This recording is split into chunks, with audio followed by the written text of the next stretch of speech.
Fala aí, galera. Estamos aqui para comentar a FUVEST segunda fase 2011, a prova de História, aquela prova tão temida de História para muitos alunos aí, para outros nem tanto, né? Que quem fala é o professor Rosante. Estou aqui para comentar as questões de História do Brasil e História geral. Já começo comentando para vocês que a prova teve quase toda a sua base em História geral, tá? Sendo 4 questões, A e B em História geral e somente 2 alternativas em questões multidisciplinares que podiam fazer alguma relação com a História do Brasil, sendo uma só diretamente a História do Brasil, a questão da borracha, que mais para frente a gente comenta. Tudo bem? A prova estava num nível médio para elevado, tá? Apresentou um grau de complexidade bem difícil. Os alunos teriam alguma dificuldade em alguns itens de História para responder com o grau que a FUVEST cobraria para um acerto da questão por inteiro. Tudo bem? Vamos comentar questão por questão para ficar mais claro para vocês aqui como a prova se desenvolveu. A primeira questão de História foi a questão número 9, tá? Que falava sobre os textos, né? Trazia um texto que colocava a questão dos efeitos dos fenômenos naturais, como terremoto e outros fenômenos do tipo, tá? E como eles eram enxergados na Idade Média, tá? Que era uma coisa mística, e antes disso, na Idade Antiga, que era uma coisa racional. O problema é que o texto trazia essa imagem do racional na Idade Antiga e a racionalidade desses fenômenos abandonaram na Idade Média devido à cultura, à mentalidade medieval que não permitia o racionalismo, que fazia com que todos os fenômenos extra-terra, extra-humano, fossem vistos como divinos, como místicos. Tá?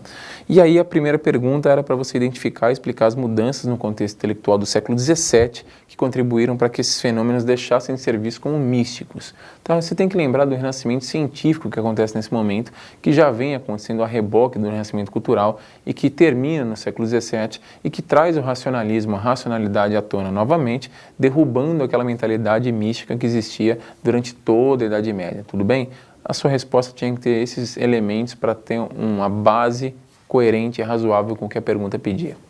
A alternativa B, na verdade a questão B, que falava no caso do Haiti, citava o terremoto do Haiti e perguntava como que o Haiti podia ter agravada a crise gerada pelo terremoto devido à sua questão, à sua pobreza, à sua questão socioeconômica pouco desenvolvida. E aí você tinha que fazer um panorama histórico mostrando por que o Haiti tinha essa condição socioeconômica inferior aos demais países do mundo, ou quase todos, assim não todos. E aí você tinha que colocar desde a época da colonização, onde a França implantou uma colonização voltada para a exploração, o momento da independência do Haiti, onde o Haiti fez uma independência à revelia dos países brancos e não aceita pelos países europeus dominados pelos brancos. A elite branca foi expulsa do Haiti, exterminada da ilha, e isso gerou um boicote econômico à ilha.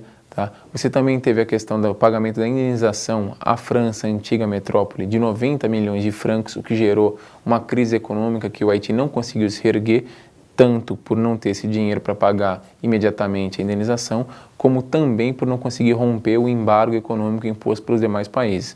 Além disso, você tem a sucessão de diversos governos tirânicos no Haiti, tá? Que vão fazer com que a manutenção de um governo que seja sólido, estável e que traga benefícios para o povo, seja muito difícil de se conseguir. O que faz com que o Haiti tenha uma miséria muito grande, tá? Um momento de carestia popular e que em momentos de desgraça, de exceção, como um terremoto, ficam mais claros. Tudo bem?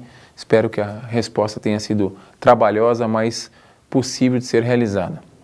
A próxima questão, a questão número 10, tá? Que tinha 2 alternativas, A e B de novo, pedia no primeiro momento, de acordo com a análise de um texto, tá? Para você colocar 2 momentos, 2 motivos pelos quais Londres e Paris cresceram no século XIX. Se você for parar para pensar, o século XIX é aquele momento da Revolução Industrial. Então tá aí, você já tem o primeiro motivo para o crescimento. A ampliação do pátio das máquinas, a ampliação das indústrias no centro urbano.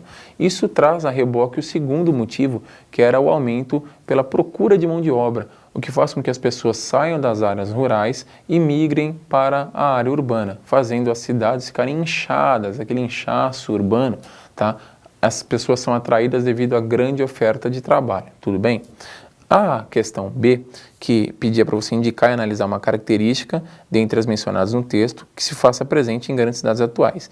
E aí no texto você podia tirar um trechinho que falava o seguinte: Também o olhar do assaltante ou do policial buscando ambos a sua presa, que fazia referência ao momento que nós vivemos hoje. A nossa sociedade civil fica muito aflita com os momentos de violência nas áreas urbanas, principalmente nos duelos, nos conflitos entre a polícia e os supostos assaltantes, que hoje não são só assaltantes, são bandidos. Tudo bem?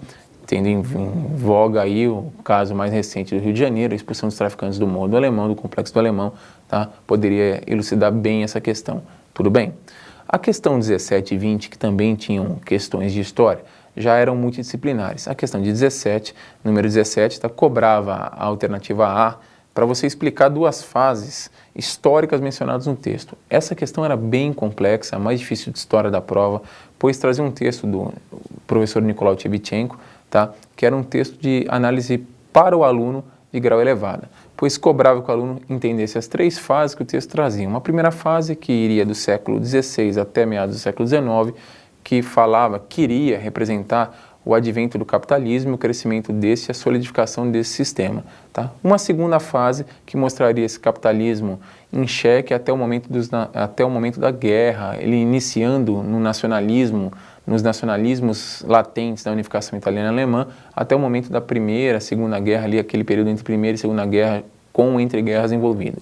E o terceiro momento, que seria o momento do avanço tecnológico atual, onde tudo é muito rápido, onde todos os avanços são muito fugazes e as coisas que foram geradas como avanço no passado, hoje parecem, como o texto mesmo diz, feitas em câmera lenta. Tudo bem? A questão número 20, que era uma questão multidisciplinar com química, trazia a alternativa C de história, que pedia para você citar uma das consequências sociais provocadas pela exploração da borracha na Amazônia até 1913. E você tem que lembrar de dois fatores, que a região só se desenvolveu graças à exploração do látex na Amazônia Ocidental, tá? Devido à grande imigração de trabalhadores que vão para lá, principalmente nordestinos, em busca de melhores condições de vida.